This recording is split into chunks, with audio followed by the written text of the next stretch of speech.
The medics were already halfway across the compound by the time Specialist Davis stopped screaming. His uniform's sleeve hung in strips, dark arterial blood soaking through the gauze they'd pressed against his forearm. Fourth handler in 3 days. Fourth trip to the medical tent with the same story.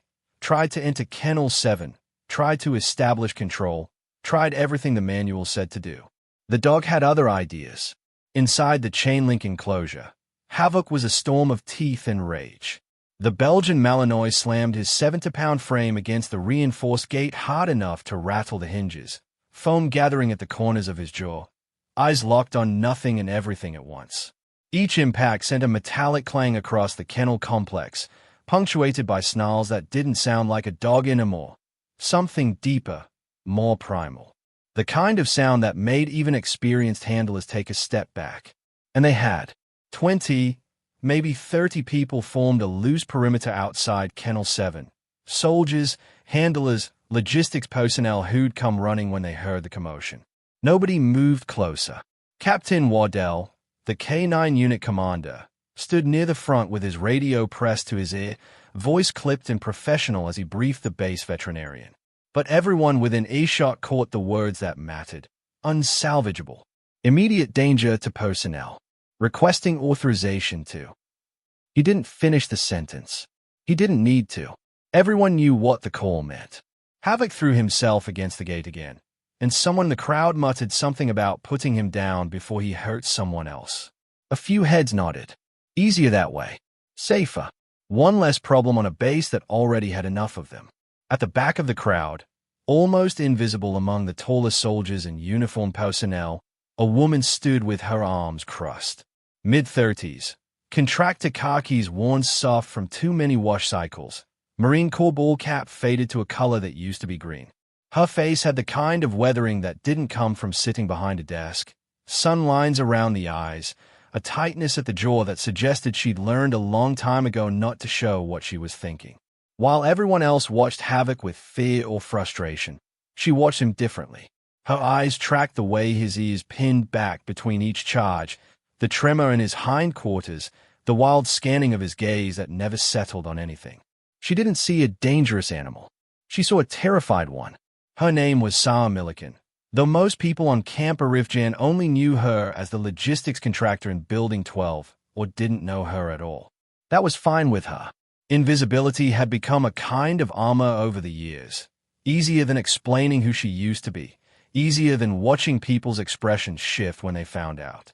Because Sarah Milliken hadn't always pushed paperwork in a climate-controlled office in Kuwait. Once, she'd been Corporal Milliken, Marine Corps K9 handler, deployed to some of the worst streets in Iraq during the bloodiest years of the war. Fallujah in 2006, Ramadi in 2007. Urban combat zones where every doorway could hide an IED, every pile of rubble could be a trigger point, and every patrol meant trusting your life to the dog at your side. She'd worked with Malinois and German Shepherds, but Tango had been hers, a dark sable Malinois with a nose so sharp he'd detected explosives the EOD guys swore weren't there until they dug deeper and found the daisy chain buried under 2 feet of concrete. Tango had saved his squad more times than she could count. Right up until the day he couldn't save himself. The ambush came fast. Vehicle-borne IED, small arms fire, chaos in every direction. Tango had been 10 feet ahead when the blast hit. She carried what was left of him out of that street, her hands shaking so badly the medic had to pry her fingers open. She left the Corps in 2009. Honorable discharge, commendation she never looked at, and a kind of emptiness that no amount of therapy or medication could quite fill. Eventually, she found work as a contractor, logistics, supply chain management, the kind of boring, safe jobs that kept her employed and far away from dogs. Far away from the memories. Camp Arifjan suited her. A massive logistical hub in the Kuwaiti desert, thousands of personnel rotating through, most of them focused on convoys and supply routes and staying comfortable in the air-conditioned buildings. No combat, no patrols, no dogs. Except now there was Havoc.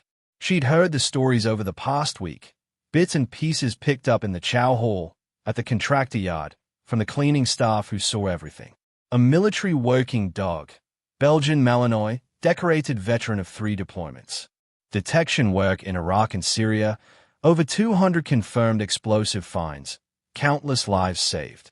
But something had broken in Mosul back in 2016.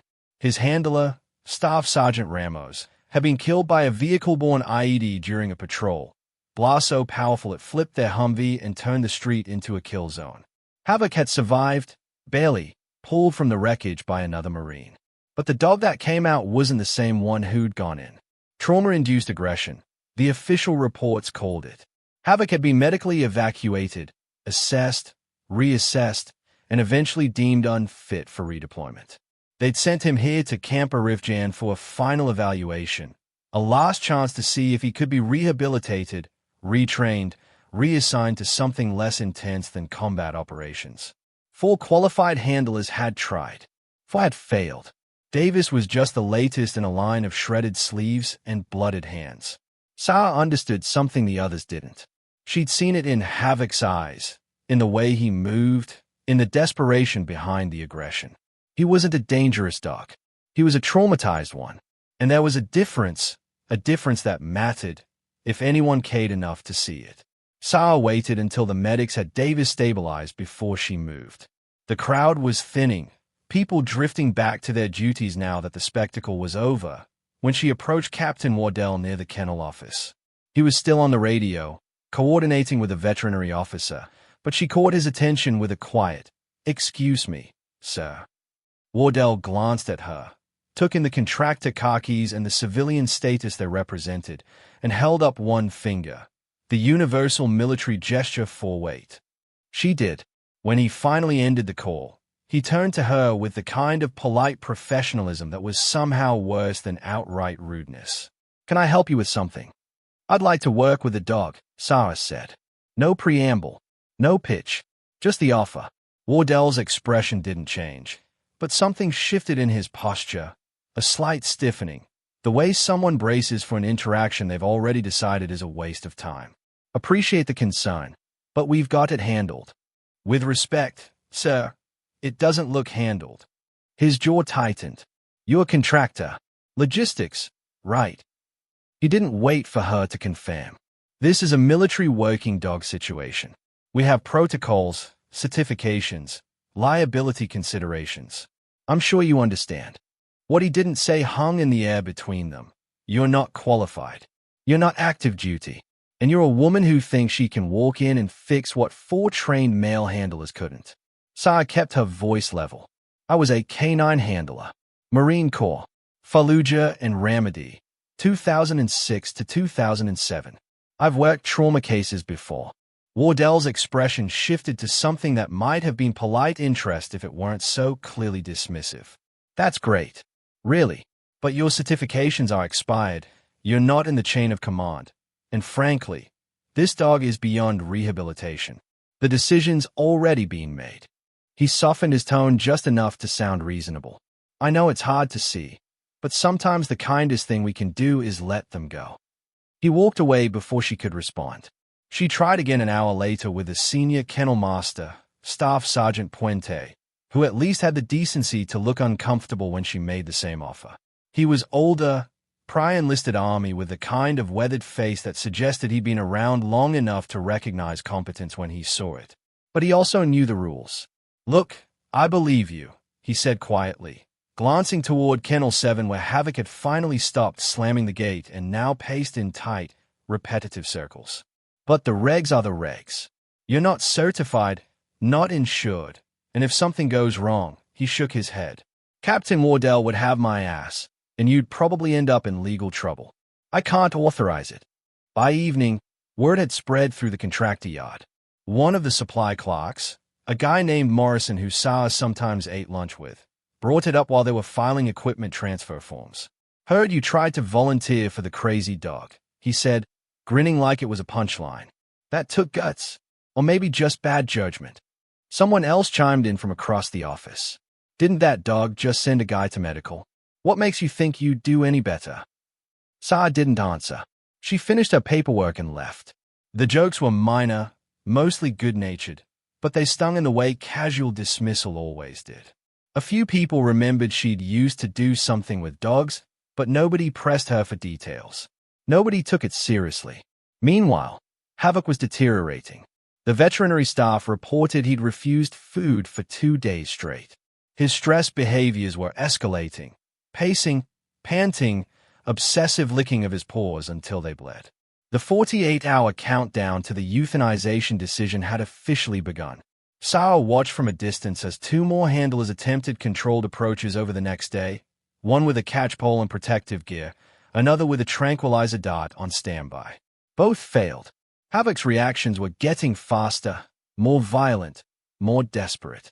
He wasn't improving. He was spiraling. At night, after her shift ended, Sarah found herself walking past the kennel complex. She'd stand at the outer fence, far enough that Havoc wouldn't see her as a threat, and watch. His body language told her everything the handlers were missing: the flattened ears, the whale eye, the way he oriented toward the back corner of the kennel where he could see all approaches. He wasn't trying to attack. He was trying to survive. She felt the clock ticking, not just for Havoc, but for something inside herself she thought she'd buried years ago. A part of her that still believed some things were worth fighting for, even when everyone else had already given up. The base veterinarian arrived just after dawn on the second day. A major named Kerrigan with 20 years of MWD experience and a calm, clinical demeanor that suggested he'd seen Weiss. With him came an A-Force K9 specialist flown in overnight from Qatar, a technical sergeant with a dart gun and a reputation for handling aggressive dogs. They huddled with Captain Wardell outside Kennel 7, voices low, gestures precise.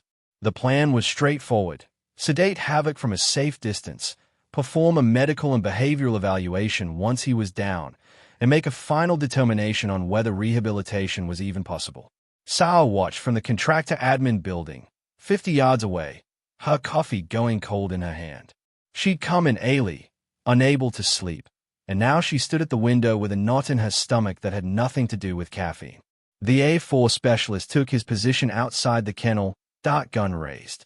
Havoc was pacing again, that same tight circle he'd worn into the concrete over the past 2 days. The specialist aimed, compensated for distance and the dog's movement, and fired. The dart hit clean, right shoulder, good placement. Havoc yelped, spun toward the impact, and staggered. For a moment, it looked like the plan would work. His legs wobbled, his head dropped, then his eyes went wide, pupils blown with panic, and something overrode the sedative: adrenaline, terror, some survival instinct deeper than chemistry. He didn't go down. Instead, he bolted straight at the kennel gate with a speed that caught everyone off guard. The impact sounded like a car crash. 70 pounds of muscle and desperation hit the reinforced gate at full sprint, and the locking mechanism, already weakened from days of abuse, gave way with a metallic shriek. The gate flew open, and Havoc was through it before anyone could react. He didn't run toward the crowd. He ran for the only open space he could see: the adjacent storage yard, a 4x4 enclosure with 12-foot concrete walls filled with equipment crates and supply pallets. He cleared the gap in seconds and disappeared behind a stack of shipping containers. Chaos followed. Handlers shouted. Someone keyed a radio. Within minutes, the entire K9 facility was in lockdown, and within 10 minutes, armed security forces arrived. 4 soldiers with M4 rifles and authorization that came directly from the base commander's office. If the dog attempted to breach the perimeter or pose an immediate threat to personnel, they were cleared to use lethal force. Sarah heard the commotion from inside the admin building: shouting voices, vehicle engines, the unmistakable bark of orders being given under pressure. She dropped her coffee cup in the break room sink and walked out into the morning heat. The scene at the storage yard perimeter looked like a tactical response. Security forces had taken positions at the 2 main access points, weapons low but ready. Handlers stood behind them with tranquilizer guns, though everyone seemed to understand those were now Plan B at best. Inside the yard, visible through the chain-link fencing, Havoc paced along the back wall, snarling, panting, eyes wild. He was trapped, and he knew it. Captain Wardell stood near the main gate with his radio pressed to his ear, voice clipped and professional as he briefed someone higher up the chain. Sarah was close enough to hear the words that mattered: uncontrolled. Immediate danger. Request authorization to neutralize. The response came fast. Wardell's expression didn't change, but his posture did, shoulders squaring, jaw setting. He lowered the radio and turned to the senior security officer. You're cleared. Within the hour. If there's any opportunity for a safe approach, take it. Otherwise, we end this. Sarah felt something cold settle in her chest. Not surprise. She'd known this was coming. But hearing it said out loud, hearing the finality in Wardell's voice, made it real. She started walking toward the access gate. Someone noticed her first. One of the handlers, a corporal she'd seen around the kennel office. You can't be here. This is a restricted. She kept walking. Wardell turned, saw her, and his expression went from professional focus to irritated disbelief in the span of a heartbeat. He moved to intercept her, stepping directly into her path. Ms. Milliken, stop, right now. She stopped, but only because he was physically blocking the gate. Behind him, through the chain link, Havoc slammed his body against a crate, the sound echoing across the yard like a gunshot. That dog is going to be put down, Wardell said, his voice low and controlled. And if you interfere with a direct order from the base commander, I will have security remove you from this facility and forward your contract termination to your supervisor. Do you understand me? Sarah looked past him at the storage yard, at the soldiers with their rifles, at Havoc pacing and snarling and fighting a battle he couldn't win because no one had bothered to understand what he was actually fighting. She looked back at Wardell. Her voice was quiet, but it carried. That dog doesn't need to die. He needs someone who understands what he's been through. Wardell's expression hardened. This isn't your call to make. Then whose call is it? Sarah's voice didn't rise, but something in her tone made Wardell hesitate. Yours? You been here what, 3 months? Transferred in from a stateside training school where the worst thing you dealt with was a dog that wouldn't sit on command. She took a breath, steadied herself. I've worked dogs that watch their handlers die. I know what that does to them. And I know that if you put a bullet in that animal, you're not making the hard call. You're making the easy one. For a moment, Wardell said nothing. Then his hand moved toward his radio, toward the security forces standing 10 feet away. Sarah didn't wait. She sidestepped him, moved faster than he expected, and reached for the gate latch. Multiple voices shouted at once. Wardell grabbed for her arm but missed. A handler yelled for security. Someone keyed a radio. Sarah pulled the gate open and stepped into the storage yard. The gate clanged shut behind her, and for the first time in 8 years, she was alone with a military working dog that had every reason in the world not to trust her.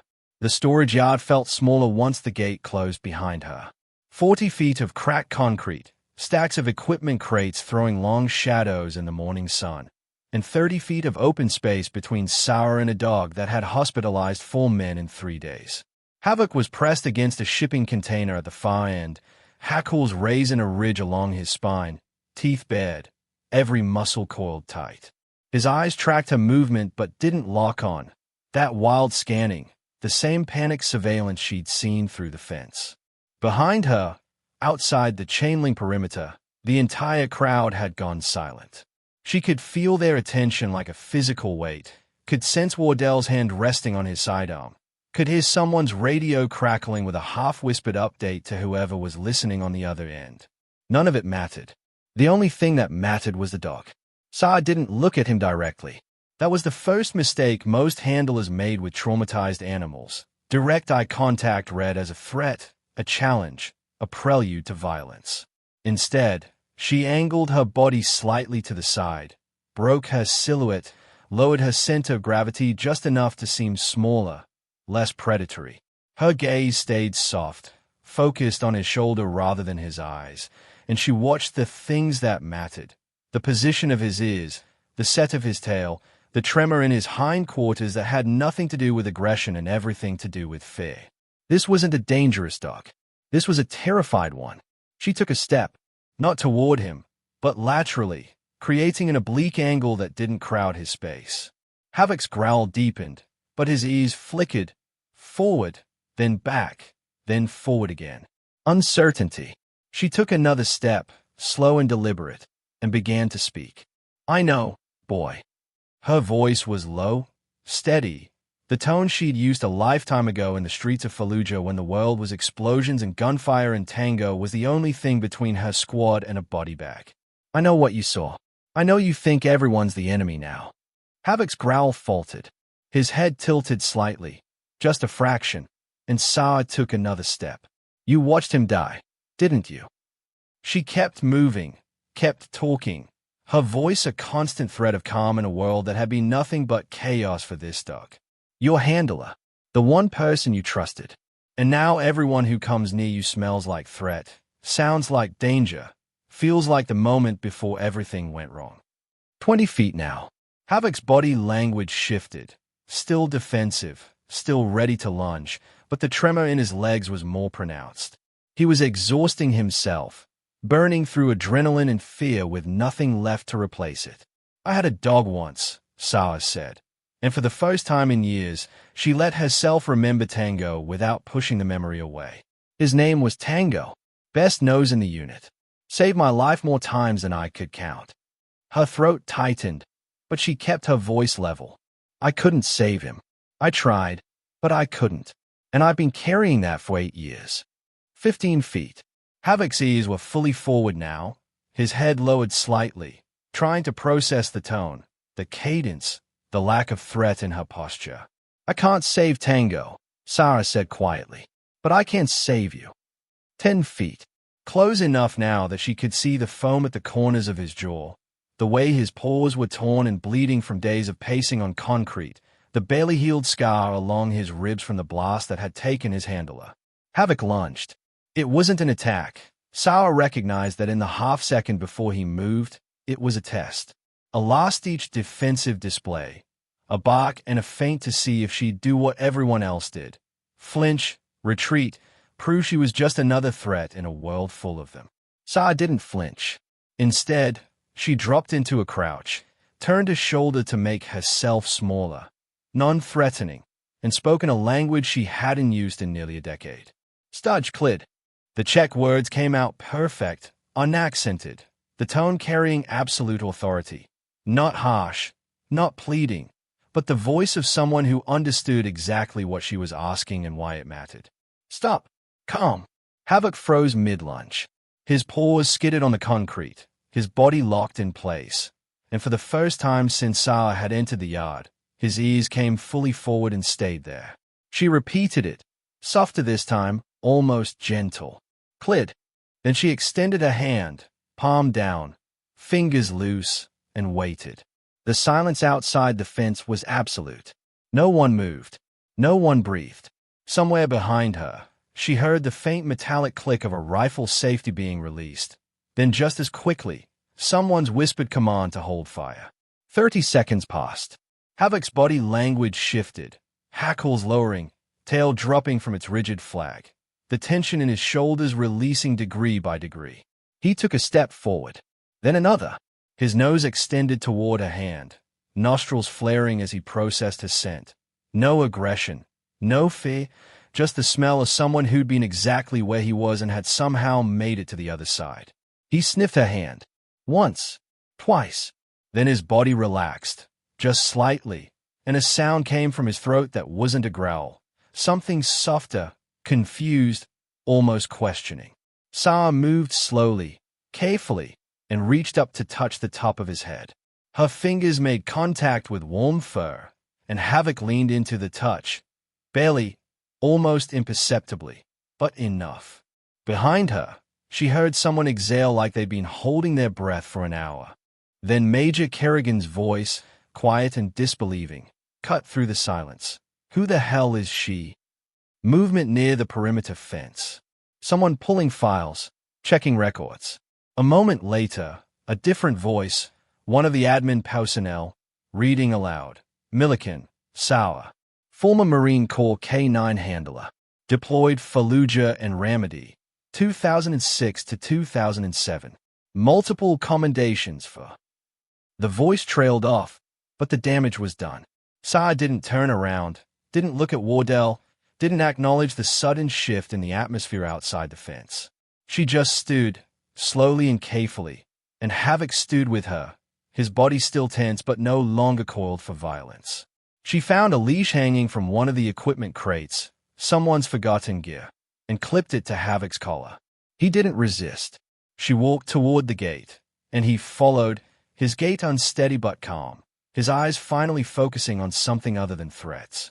The crowd parted as she approached. Wardell's face had gone pale, his jaw tight, but he didn't speak. Sarah stopped in front of Major Kerrigan and held out the leash. "He needs time, not a bullet," she said quietly. Then she looked at Wardell, just once, and her voice carried across the silent compound. "And he needs someone who understands what he's been through." She turned and walked away, past the handlers and the security forces and the crowd of personnel who were still trying to process what they'd just witnessed. She didn't wait for thanks. She didn't need validation. She'd done what she came to do. Major Kerrigan arranged for Havoc to be transferred to a specialized rehabilitation program. Not the kind with a timeline and a checklist, but the kind that recognized some wounds took longer to heal than others. Within 3 weeks, under Sarah's unofficial guidance, the dog began to stabilize. She'd stopped by the kennel complex after her logistics shift ended, never announcing herself, never making a show of it. She'd work with Havoc in the early evening when the compound was quiet. Basic commands, trust exercises, long walks along the perimeter fence where he could remember what it felt like to just be a dog instead of a weapon or a liability. She never accepted a formal position with the K-9 unit. Wardell offered, once, in a conversation that happened in the shadow of the kennel office when no one else could hear. It wasn't quite an apology, but it was close, an acknowledgement that he'd been wrong, that his assumptions had nearly cost a life. Sarah accepted it with a nod. No speeches, no "I told you so." She stayed in logistics. But when other trauma cases came through Camp Arifjan, dogs that had seen too much, handlers who didn't know how to reach them, word quietly spread, and Sarah would show up. Always off the record, always in the margins. It took her a while to understand what saving Havoc had really meant. It wasn't just about the dog, though that mattered. It was about proving to herself that the skills she'd earned in Fallujah, the sacrifices she'd made in Ramadi, the years she'd spent carrying Tango's memory, none of it had been wasted. It still mattered. She still mattered. Even here, in a logistics hub thousands of miles from combat, pushing papers in a job that no one noticed, she could still make a difference when it counted. The military, like the rest of the world, had a way of overlooking the quiet professionals. The ones who didn't brag, didn't demand recognition, didn't fit the expected image of what competence was supposed to look like. They were easy to dismiss. Too old, too civilian, too soft, too different. Until the moment came when all the loud voices and confident assumptions ran headlong into a problem that couldn't be solved with rank or protocol or sheer force of will. That's when the quiet ones stepped forward. Not because they wanted credit, but because someone had to, and they were the only ones who knew how. Sarah still wore the faded Marine Corps ball cap, still crossed her arms and watched from the back of crowds, still carried the weight of things most people would never see or understand. But now, when she walked past Kennel 7, Havoc's old kennel, now housing a young German Shepherd fresh from training, she could feel something she hadn't felt in years. Not closure, not healing, exactly, but purpose. And sometimes, that was enough. Because respect isn't earned by being the loudest in the room. It's earned by knowing exactly what to do when everyone else has run out of answers. If this story resonated with you, drop a comment and let us know where you're watching from. And if you know a veteran, a handler, a quiet professional who was underestimated until the moment they proved everyone wrong, share their story. These are the people who don't ask for recognition, but they deserve it anyway.